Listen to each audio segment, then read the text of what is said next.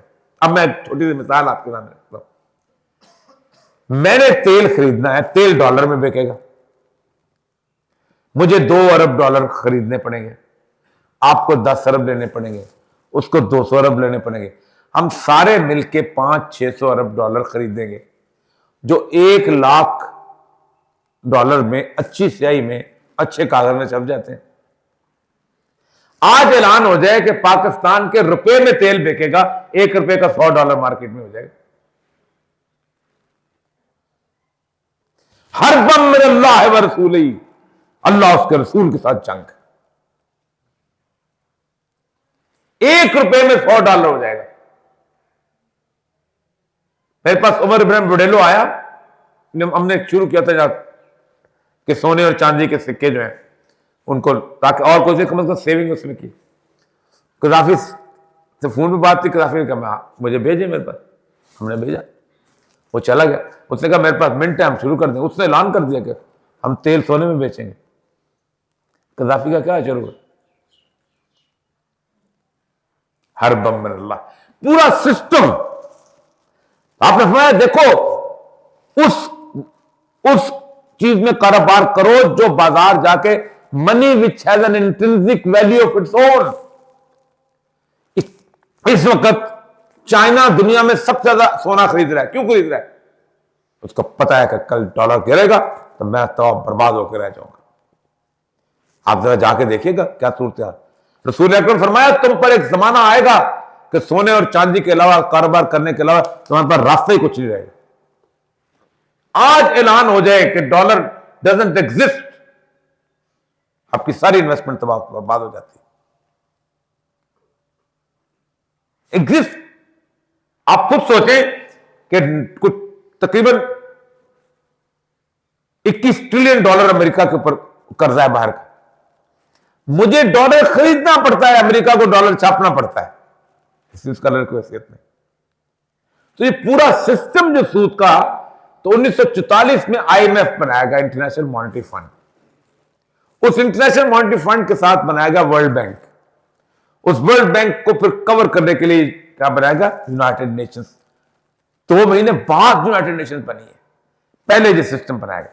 तीसरी चीज आप सल्लल्लाहु अलैहि वसल्लम ने फरमाया। अब इसकी एक और चीज देखें, ये जब आप कागज का नोट खत्म कर देते हैं ना, तो 2 चीजें खत्म हो जाती हैं। सबसे पहली बात यह कीजिए, आपको एक्सचेंज वैल्यू खत्म हो जाती है। मेरा भी सोने का सिक्का, फ्रांस का भी सोने का सिक्का, अमेरिका का भी सोने का सिक्का, मैं पूछूंगा नहीं यार मेरे डॉलर की क्या रेट है, मेरे रुपए की क्या रेट, ये वाला वहां चलेगा वहां। ये जो सारे खोले हुए ना करेंसी के कारोबार, जो रोज रात को 10-15 लाख रुपए लेके बैठते हैं, कमाते हैं, 1 रुपए का उससे मुनाफा लिया, आदि इकोनॉमिक सिस्टम खत्म हो जाता है अगर ये फिएट करेंसी या आर्टिफिशियल क्रेडिट क्रिएशन खत्म हो जाए। इकबाल की किताब है इल्मुल इक्तिसाद, 1905 में लिखी थी, शायरी उन्होंने बाद में शुरू की।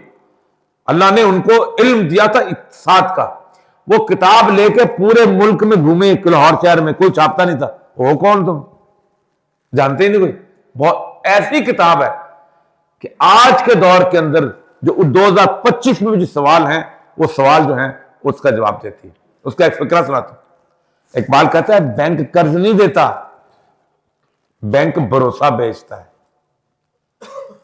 1 लाख रुपए का कागज खाद वाले से चीनी वाले के पास जाता है, चीनी वाले से पेस्टिसाइड वाले के पास जाता है, वहां से गन्ने वाले के पास आता है, वहां से आता है, आता ये पूरे का पूरा 1 लाख चाहिए 50 लाख बन जाता है। इसको कहते हैं M1 और M2। ये वो पैसे सर्कुलेशन को यूं इकट्ठे करके, आज अगर सारे लोग मिलके अपना चेक काटें, हमें पैसे दे दो बैंक, तो बैंक के पास इतने नोट नहीं है कि आपके पैसे दे सके। ऐसे नहीं अरब में अल्लाह वर्ष हुआ।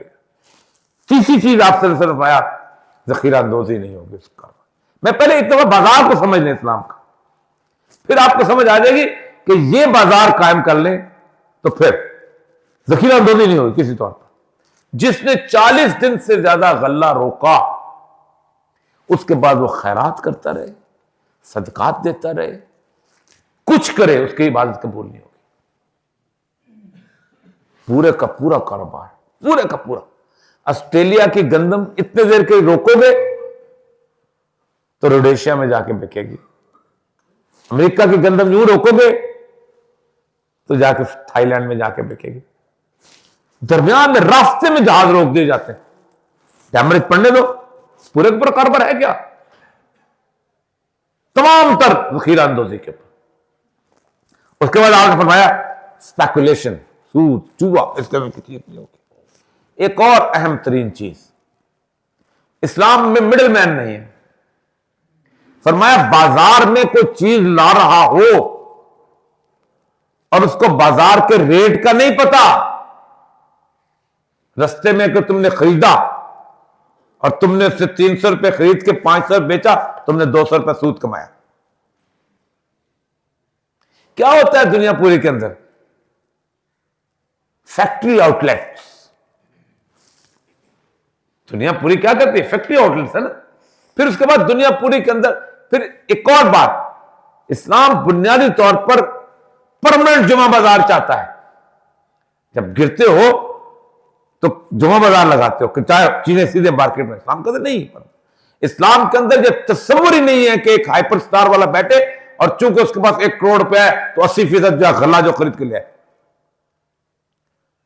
छोटे, इसीलिए कहा देखो याद रखो रसूलुल्लाह ने फरमाया, छोटे दुकानदार से, गरीब के दुकानदार से खरीदो। ये जो कॉर्पोरेट कल्चर का सारा नशा है ना, इसलिए अल्लाह कहता है ला युगर्रनका तकल्लुबुल कफरू फिल बला, तुम्हें काफरों का खुशहाली से शहरों में चलना फिरना धोखे में न डाल दे। इस सारे सिस्टम से बुनियादी तौर पर हमारा जो सारे का सारा सूद का जो निजाम है वो निकला है। इसलिए कहा तुम्हारा एक होगा नेशनल डेट। अब दुनिया का कोई मुल्क, मैं आज भी बताऊं, 1947 पहले पता पाकिस्तान पे पूरे बरसगीर पे कोई कर्जा नहीं था, वो डेट नेशनल डेट के बगैर नहीं रहे। उसको कहते हैं फॉरेन कंपोनेंट जारी करो। उसके अंदर पूरी दुनिया के अंदर जितने भी सिस्टम्स हैं, इन सारे सिस्टम्स के अंदर, मेरे ख्याल वक्त ज्यादा हो गया, हाँ, इन सारे सिस्टम के अंदर आखिरी बात करता हूं, एक बात, जमहूरियत हो, कम्युनिज्म हो या कोई हो, उनका नारा सिर्फ एक है और वो है ला इलाहा इल्ला इंसान। कोई अल्लाह नहीं सिवाय इंसान के। कौन जितवाता है इलेक्शन? इंसान। कौन बनाता है कारोबार? इंसान। कोई भी कम्युनिज्म हो, सबका दावरा नारा एक है, सबका नारा है। हमारा नारा क्या है? ला इलाहा इल्लल्लाह, कि जो अल्लाह की तरफ से हम पर आयत किए गए। मैं इसको आहिस्ता आहिस्ता आहिस्ता आहिस्ता जदीद दौर के हिसाब से कि इस कुरान के अंदर अगर अल्लाह ने जंग का ऐलान किया है तो उसको समझना चाहिए। और क्यों किया है? ऐसे नहीं किया। दुनिया के इस पूरे के पूरे मॉनेटरी सिस्टम के तहत ही सारे जना के अड्डे चलते हैं, सारी बदमाशियां चलती हैं। एक काम के लिए 9/11 के उस पूरे के पूरे मॉनेटरी सिस्टम की बुनियाद पे अब तक 49 लाख मुसलमान मारे जा चुके हैं सिर्फ इन 20 सालों के अंदर। वाखिर दावना।